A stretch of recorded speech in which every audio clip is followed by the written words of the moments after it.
Hi, welcome to my channel. My name is Rebecca, and as you can tell by the title of today's video, we are reading the books my best friend has picked out for me, and guys, I'm nervous.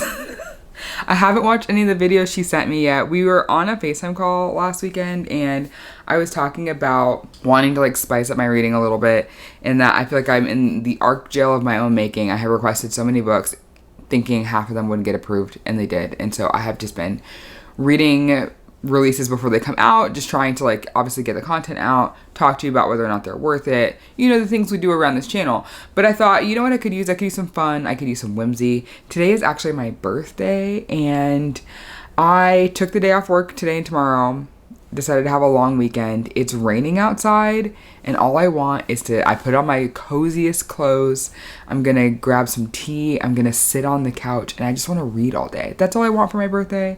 And that's exactly what I'm getting. Now, what I'll be reading, I don't know. We need to find out together because I gave her a prompt, which I'm trying to find. There we go. So I gave her 3 prompts.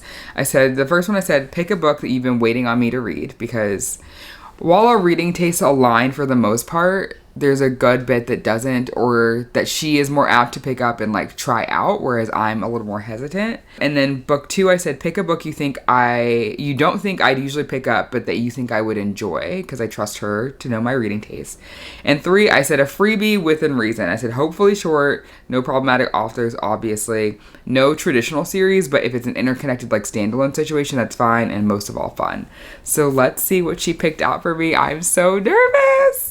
Oh, I'm so scared. Hi, I'm Nicole. I have the absolute privilege of being Rebecca's best friend. She gave me some prompts to pick some books for her to read, and I am so excited about this. This should be extra fun because we have similar but not the same taste. We like a lot of the same things, but there are some spaces where I deviate, so I'm very, very excited to get her into some books that I love. Okay, her first prompt is pick a book you've been waiting for me to read.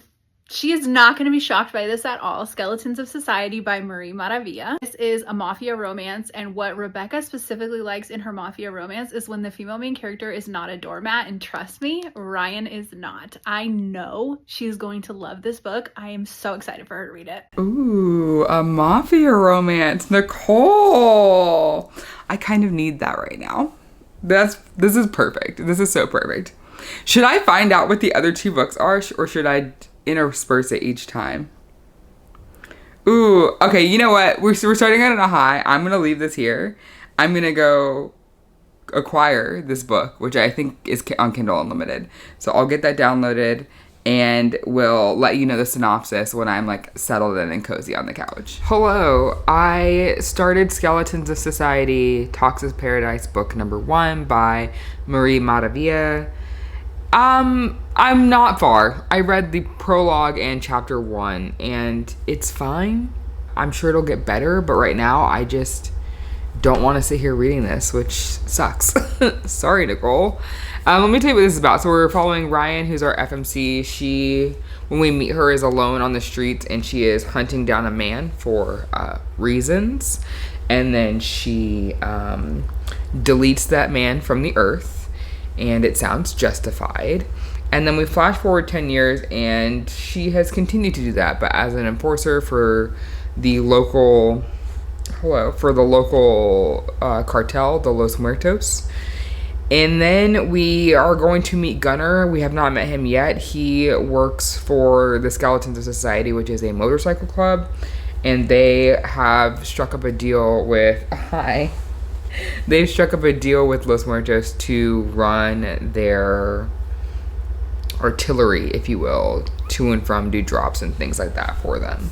So I'm looking at the ratings on this, and most of them are fairly high.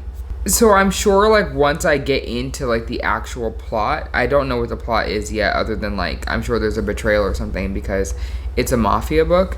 But so far I just don't.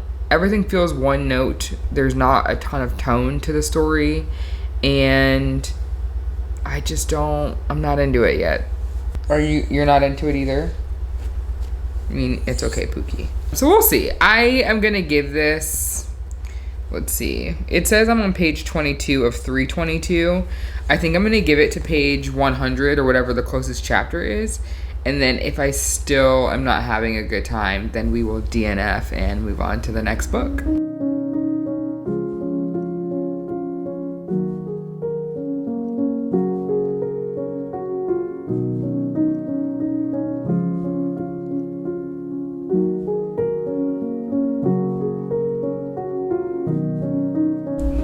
It's a rainy afternoon, but we're just two gal pals hanging out on the couch.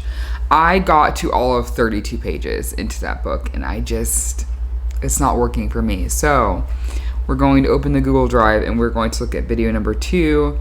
I don't know if I'm fully going to DNF this book, or if it's just going to be for the time being. Maybe I'll come back to it in the vlog, but right now it's just not doing what I need it to do. So let's watch prompt number 2 with Nicole, which this is the one where I told her, let me go to my notes here. Okay, prompt number 2 is pick a book you don't think I'd usually pick up, but that you think I'd enjoy. And so I'm a little nervous because book 1 was one she thought I would enjoy. So hopefully things work out. Let's see. The next prompt is to pick a book that she wouldn't normally pick up, but that I think she would enjoy. This could also fit into the category of books that I have been waiting for her to read, but I picked it for a book I think that she would enjoy but wouldn't pick up because I know you may be thinking to yourself, Rebecca definitely reads cowboy romance, and she does, but she prefers like a fluffy, good time cowboy romance. Yes. This is not that. This is a romantic suspense. It's set in the town of Fiasco, Kentucky, where there is one rule: never fall for a fox brother. Oh, I knew she was gonna do this to me. She has been begging me to read Bourbon and Lies for months, and I keep telling her, I was like, I don't know what it is about this series, but something about it gives me the ick, and I just didn't want to participate. But now I don't have a choice because I decided on this freaking video. Okay, I guess we'll start Bourbon and Lies and see if it captures my attention more, because I'm honestly really sad that this Marie Maravilla book is not working for me. I thought Skeletons of Society was going to be like a immediate yes for me, and the fact that it wasn't honestly kind of hurts my feelings. So we're going to move on to Bourbon and Lies, and we'll see what's up. Hello, friends. Happy Friday. It is late. It's like 12:40. I have been lounging on the couch for the last hour and a half, trying to figure out what I'm doing today. I kind of want to go see Sinners, but I also really don't want to deal with the Friday night movie crowd, so if I'm gonna go, I need to find like a early afternoon showing. I'm about to go to Chipotle to pick up some food because I have nothing in my fridge and I needed to order groceries. I tried reading another like 30 or 40 pages of, what is it, the Skeletons of something or whatever the Marie Maravilla book was, and it's just not right for me. I have noticed about myself lately that I need some time before like the just overt sexual comments in romances recently. There used to be a time where like it wouldn't really bother me, specifically, especially in something like that's like a darker mafia-esque romance, like it wouldn't really bother me as much, but that like really kind of like annoyed me and I just couldn't get past it. Maybe I'll read it at another time and enjoy it, but I think we're just going to put it down for this video. I did start Bourbon and Lies. I've read the first chapter, which was kind of like I don't call it a flashback because we're not in the story, but like it clearly is something that happened in the past. Now we're moving forward. I don't even know what the synopsis of this book is. Let me look it up. Okay, it says, in Fiasco, Kentucky, there's one rule: never fall for a fox brother. Any woman who did ended up dead, or so the rumor goes. Townies call it a curse, but I've lived it and I won't survive it again. I'm not a cop anymore, but I've seen enough danger to know that Lainey Young, the beautiful stranger who just showed up in my small town, is running from it. She's lying about where she came from and what she's doing here. I don't want her near my family or the quiet life I've made for myself, but my brothers have other plans. Now she's everywhere, working at my distillery, living in our guest house, calling me cowboy and skinny dipping in my horse trough. But it's the way she dishes out attitude from that pretty mouth of hers that has me wanting things I've sworn to myself I'd never want again. I should push her away, forget how her lips taste, and ignore how she makes me want more out of life again.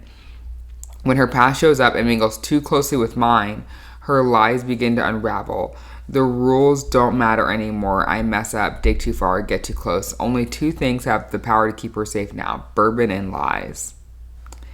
So we will see how this goes. The first chapter I read is the reason that he's not a cop anymore. I don't know this guy's name. I don't even know it was said in that first chapter.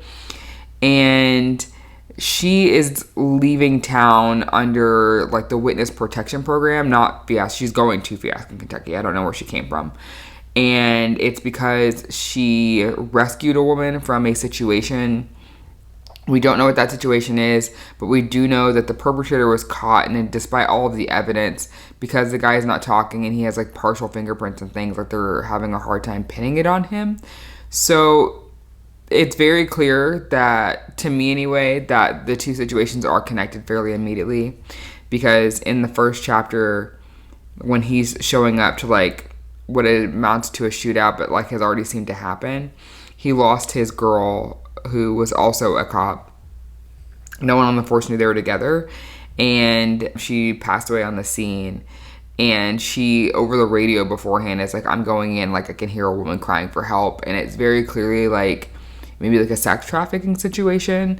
So obviously on the more serious tones for this story, and I'm hopeful that that will work in my favor.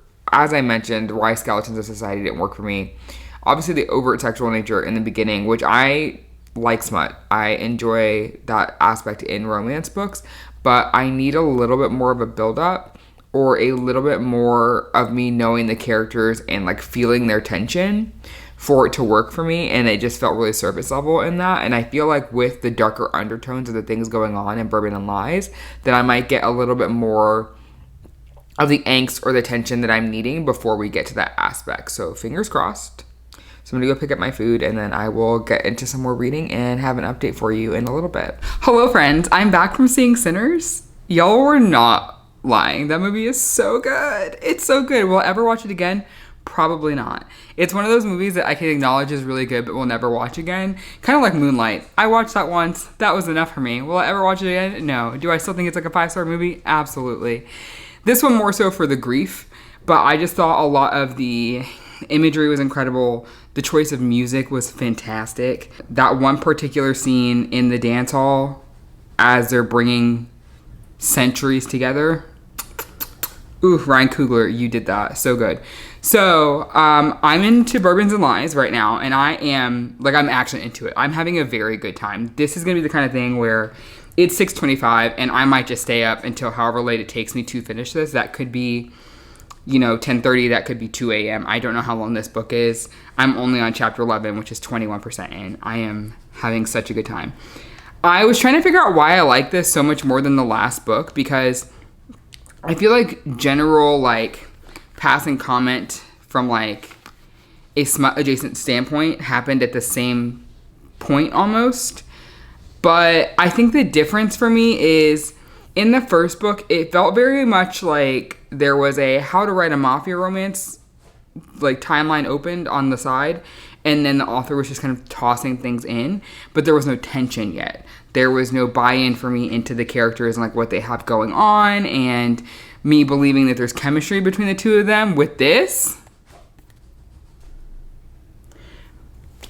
2 chapters post-prologue, they have half a conversation, and I'm already like, damn, should I leave the room? Very good. Very, very good. What I like about it is, number one, the atmosphere. I can feel, number one, part of it is because I'm in Texas, it's 81 degrees right now, but the humidity is through the roof. But even just as I was reading it, I could picture where she is. Like, I have never been to this area of Kentucky. I don't even know if I've ever actually technically been to Kentucky. Maybe for, like, driving through on a road trip or something, because I moved from Tulsa to Virginia and from Virginia to Texas driving both times. So I've definitely been through some states, but I couldn't have told you if Kentucky was on that list. But I can see expansive greenery. I can see the layout in my head of the land that they're on. The family she's staying with owns a distillery that is, considered... Jack Daniels wouldn't be an appropriate comparison because Jack Daniels is too cheap in comparison. But name recognition-wise, let's call it Jack Daniels. I can picture, like, the general layout of the area. I can honestly see some of these characters in the way that they're described and just how rich their personalities came across even in our short time with them. Like, I've been introduced, I think, to all of the brothers in the family at this point. And even though I don't know them well, I could give you a loose description of what these three men probably physically look like. Maybe, but generally could give you like a posture, like drawing, if that was a thing. Like if a sketch artist could give me just vibes of a character, like I could describe them enough for them to be distinguishable. And I think that's something that is a really special thing that for some people is learned and for others is just innate. Like they just know how to write like that. And it just felt easeful. Like I did not feel like she was trying really hard to get me to know who the main players of this book were going to be. I think I've learned about like 9 characters at this point in only 11 chapters. And each of them were memorable enough for, even if I don't exactly remember their names, like I know when they show back up on the page, I go, oh, that's that person. And I just know. And I think that's what I was missing. I think that's what I needed. I am really liking the tone of the story. I know this is going to be a romantic suspense situation because our FMC is hiding out from something very serious. But I don't feel this like gnawing dread in the background as I'm reading it, which is a reason I tend to stay away from romantic suspense, because I feel like in the ones I have read, the author has chosen to have that existential dread be a part of basically the whole story, and you don't really ever feel comfortable, and that's not a thing I enjoy. I would rather feel comfortable and then have a shocking thing happen and then we deal with it and then go back to feeling comfortable. And so I think this is going to be my thing, and I think Nicole was right. So I'm going to keep reading. Maybe I'll give you an update when I'm around the 50 or 60% mark and let you know if I'm still vibing, if anything has changed, or any other commentary that I may have. Hello friends, I am 73% into Bourbon and Lies, and Nicole was right. This is very, very good. I am to the point where they are happy. This man still does not know this girl's full truth. And I think it's going to be very hard for him when he does learn it. Not because of anything in particular that she has done, because she has not done anything wrong, but because of his past. And I'm interested to see how that's handled. I feel like this could go one of two ways. He's very much appears real gruff on the outside, but is actually a marshmallow on the inside kind of man.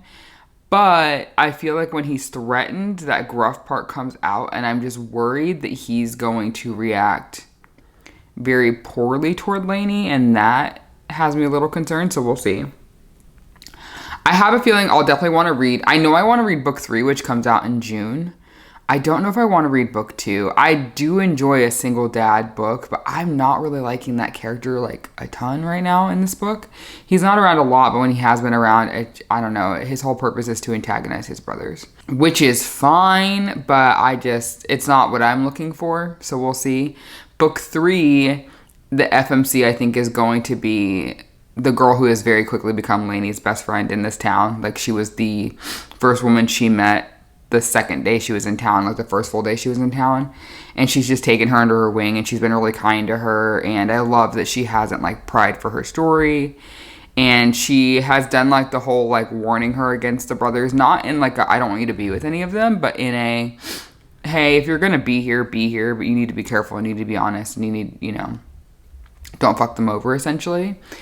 But otherwise, she's just been the best gal pal, and I've really enjoyed the scenes with her, so I'm excited for her to be book 3. I know exactly who her MMC is going to be. But yeah, I'm enjoying this a lot. There's definitely a found family aspect that feels a lot like a Bailey Hannah book or an Elsie Silver book, specifically like Chestnut Springs kind of vibes. But there is obviously an underlying element of danger. I will say that with this family in particular, though, they're all on the gruffer side. I kind of like that they don't really like anyone outside of who's in their circle. I feel like in a lot of these books where there's one family who's like the town's family, because they have a business that like supports the whole town or whatever, that most of the time they're very like jovial and open to just about everyone. But with this family, because they have so much pain in their history, they are very closed off, but when they let you in, they really let you in, and I'm really liking that because I'm kind of like that. So I'm gonna finish this, and then I will give you my rating, and we will discover what the next book I'm going to read is. I love this top. I think it's so cute, but my God, does it wrinkle. All I did was lay down on the couch for 20 minutes to finish that book, and we are a wrinkled mess. So I finished Bourbon and Lies. I had a very good time with this, gave it 4 stars. It was a good mix of plot and I would say character development, because I feel like Lainey was fairly fully formed when we got there, but it was nice watching her open up to Grant and vice versa. I also really liked that there were times of conflict between the two of them, but the communication was stellar. Like, there were moments where Lainey was clearly going through something, whether it was like flashbacks to the conflict that brought her to Fiasco, or something that Grant did, and he was really great about acknowledging that there was very clearly something going on, but not forcing her to talk about it in the moment. But he would say, like, we're going to talk about this. And she would do the same thing, and I really liked that she called him out a couple times. Basically saying, because, like, yeah, she was the one there under, like, false pretenses, but not really. But obviously there were, like, secrets and things, and he kept doing this whole, like, okay, no more lies thing. And she's like, yeah, but what about you? Like, I don't think you're actively lying to me, but you're not telling me everything either about your past or sharing. And it's like, I'm the only one sharing. We felt very one-sided for her at times. And so I just liked that back and forth, and that they were really good about their communication and not letting their frustration in the moment override the things that they had built. So stellar time. Okay, so now it's time to figure out what the last book of the vlog is. So let me pull up the video. Ooh, I'm so nervous. Okay, prompt number 3. Oh. And my last prompt is a freebie within reason, and this will come as no surprise to Rebecca. This is another one that could fit into category 1. Basically, I just used this opportunity to get her to read the books that I have been begging her to read for months. You haven't heard about this book. It is a dark romance, but it's definitely on the lighter side of dark romance, and it is such a good time. I know that she'll really enjoy it, and I can't wait to hear her tell me how much she hates how much she likes the book when she's done with it. Okay, that's it. Love you, Rebecca. She knows me so well. I have been putting this one off for months. Now, I am interested in it, so it's funny that she says that, because it's like, I actually do want to read it. I initially thought I was going to want to read the audio, because she's like, hey, it kind of gave me Butcher and Blackbird vibes in the way that, like, it was campy and didn't take itself too seriously. But when the audio clips started going around TikTok, I was like, Josh sounds like Jim fucking Halpert, and I'm not going to be able to take that out of my mind reading this book. So I will not be reading the audio, but I will read it. She's so funny. I'm honestly glad she picked that. I don't know what I thought she was going to pick, but I was definitely a little more scared. So I'm excited. I actually have to figure out if I'm leaving soon or not. It's Independent Bookstore Day, and I'm going out to Denton, Texas, to their downtown square area. There are now 3 bookstores on that square, and one of them is a used bookstore primarily, but I think they carry some new stuff. And then the other 2 are new bookstores. One is romance specific, and then Patchouli Joe's is like an amalgamation of just everything you would find in your standard bookstore. And so I'm excited to go with my friend Jessica to go explore those today. And so I need to figure out what time we're going to do that, and essentially if I have time to start this book or not before we go, because again, I refuse to listen to the audio even though it is very available to me. So we'll see. Hello, I am home from Indie Bookstore Day. I went out to Denton with my friend Jessica, and we stopped at the Plot Twist Bar in Denton, and I got 2 books. So first up, I got Real by Kennedy Ryan. I love Kennedy Ryan. I have read the Skyland series, but I haven't read any of her other stuff, and so I wanted to get a copy of Real because of her other books. This is the one that interests me the most. So this follows Nevaeh Saint, who is ready for the spotlight. It says, after months as an understudy, this is her night to shine. She never imagined he would watch in the audience. Cannon Holt, famous film director, fascinating, talented, fine. Before she can catch her breath, everything is changing. Nevaeh goes from backstage Broadway to center stage Hollywood, from being unknown to having her name on everyone's lips, when Cannon casts her in a star-studded Harlem Renaissance biopic. But forbidden attraction, scandal, and circumstances beyond Nevaeh's control soon put her dream in jeopardy. Could this one-shot, the role of a lifetime, the love of a lifetime, cost her everything? This sounds like it's going to be real dramatic. I generally do not enjoy celebrity romances, but I think because this is going to take a look at some more challenging aspects, it could really work for me. Also, I just watched Sinners, and I have been watching all of the movie promo that Ryan Coogler has been doing with Michael B. Jordan, and people on Threads have been saying that that Ryan Coogler reminds them a lot of Cannon Holt from this book, and I was like, oh, I could see that. So it made me excited. And then also, despite the fact that indie bookstores are independent, a lot of them do not carry books by indie authors, but the one I went to today does. And they had Whirlwind by Kayla Gross. And I'm so excited that they had it because I wanted to read this, but I have been limiting my access to Amazon. So my Amazon Prime account is gone. I have really only been activating my KU membership when I actively want to read from authors who only have their books there. And Kayla is one of those people who only has her, at least digital copies there. But I wasn't sure about physical, and I was going to start looking into where I could potentially find them. And I just didn't do that research for whatever reason, but I stumbled upon her books in that store today. So now I know that I have a space in my area roughly. It's like 30 minutes from me, but still in my area roughly to potentially get indie books from.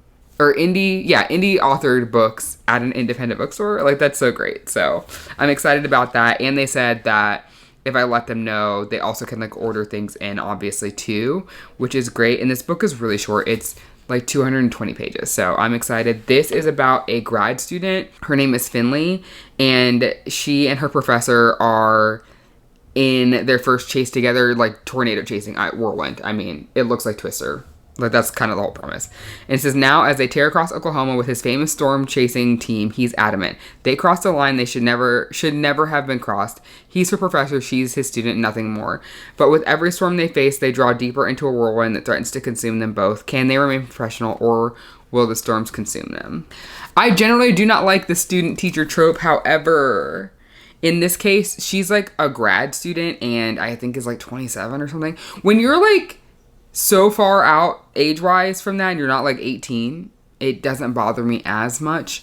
And also, Kayla Gross writes really quality age gap romances, so here for that. And then I got a little sticker for my friend to mail to her because I also have other things to send her, and I wanted to send her a little treat in that. So that's what I got. I am all of 10 pages into Lights Out. I haven't really read much. I wasn't going to listen to the audio, but I think I'm going to because going into that bookstore today was the most overstimulating experience of my life. When we first got there, it was packed. Getting inside was difficult, and then actually going to look at the books was more difficult. So we left after 15 minutes of trying to fight the crowds to look.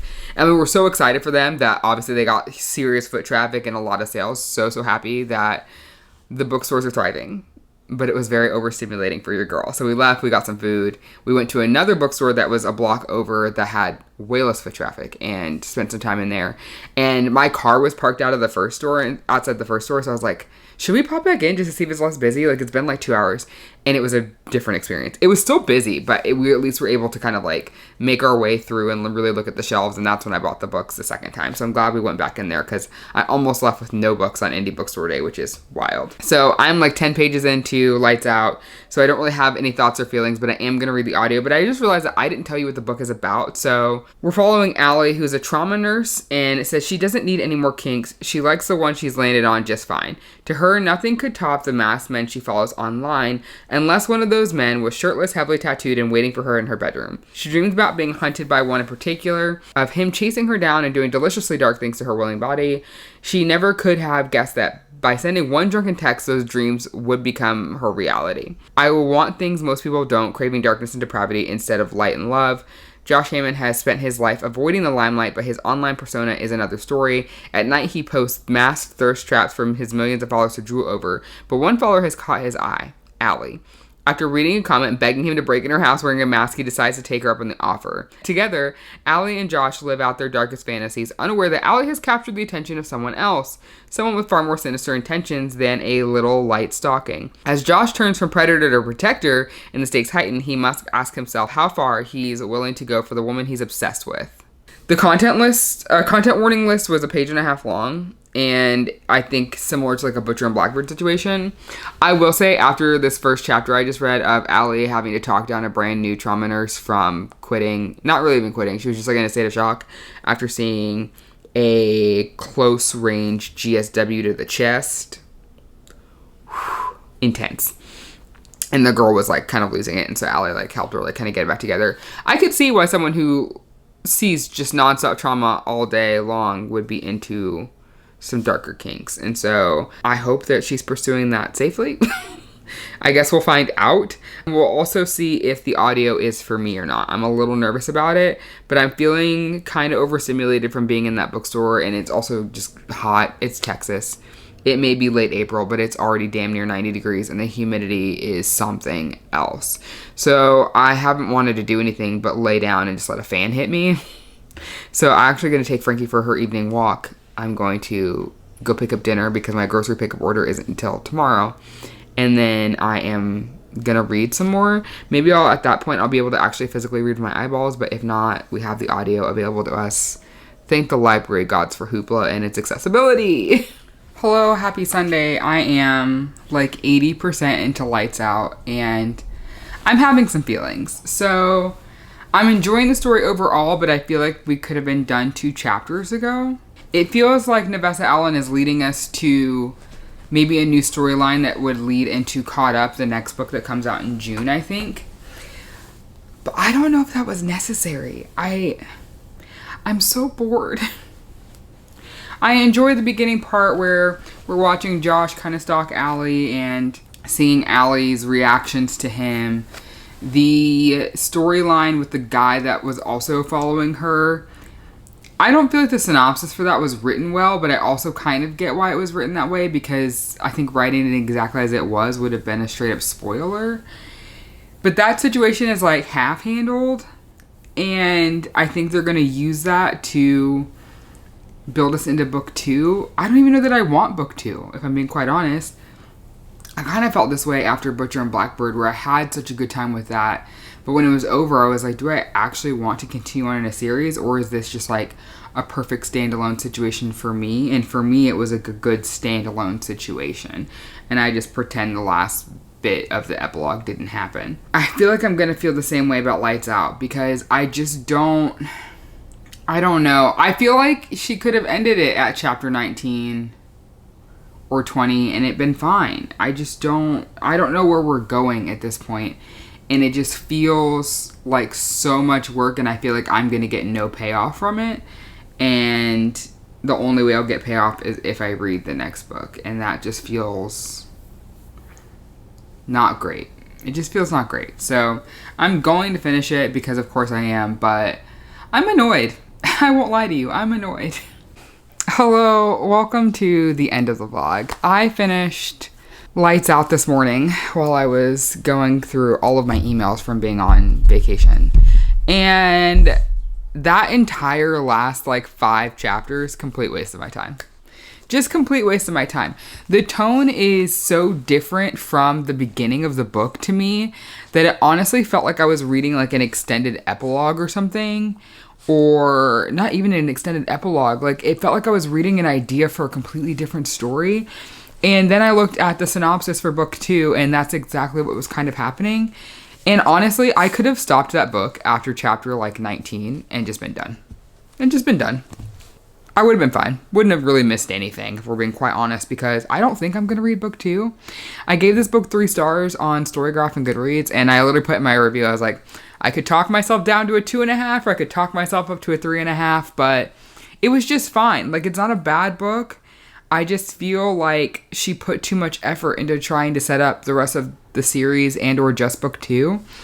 And it just felt long. And what's wild is my friend was like, oh, I have a physical copy. Let me check how many pages it is. And I was like, okay. I was like, because this book has to be 450 pages. 338. It felt so long. So that's what I have to say about that. I just didn't enjoy the second half of the book. It made me really sad. And that wasn't even a whole half, but it felt like it. I think part of the problem was I feel like she kind of pigeonholed herself with the idea of who Josh was going to be and how he was going to act, and like Allie's interaction with it. And I think that was a fine premise for the story, but I think it very clearly had a finite amount of runway for her to work with. And once she ran out of that, she just kind of added on to it in a way that like logically kind of makes sense, but it just didn't fit the vibe. It just didn't fit for me, and I wish it had worked more. I wanted to love it more. I am glad I waited until like the hype of this book kind of died down and I wasn't seeing it on TikTok every 2 videos, because I think if I had read it during that, like this would have been like a 1.5 to 2 star book for me because of just like how much noise I was getting about how great it was. I did end up listening to most of it on audio because yesterday my brain was just done, and so I just sat and I knit and I just listened. The duet was not great. I just don't like duet narration in general. I know I am definitely the outlier with that. People are obsessed with it, and I just don't get it because to me it just sounds like you gave someone iMovie and told them to cut some things together, and then they kind of got it right, but it just doesn't sound good to me because it's like, the way for me, duet only sounds good if it sounds like they're in the booth together, and that's virtually impossible for most audiobooks because you can record audiobooks from anywhere that you have soundproof rooms, and so you do not have to be together for that to happen, and so it just makes it really hard on the audio engineer to get it right. And there's no shade to the audio engineer. I think like the actual literal work was done well, it just doesn't sound good to my ear, and so I just don't enjoy it.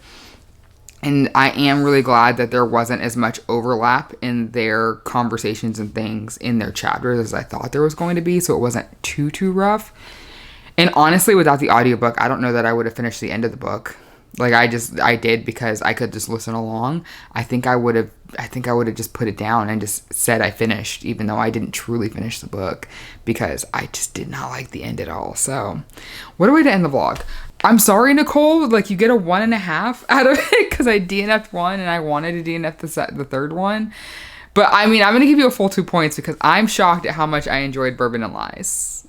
And I won't be reading book 2, but I will be reading book 3 when it comes out in June because that really intrigues me.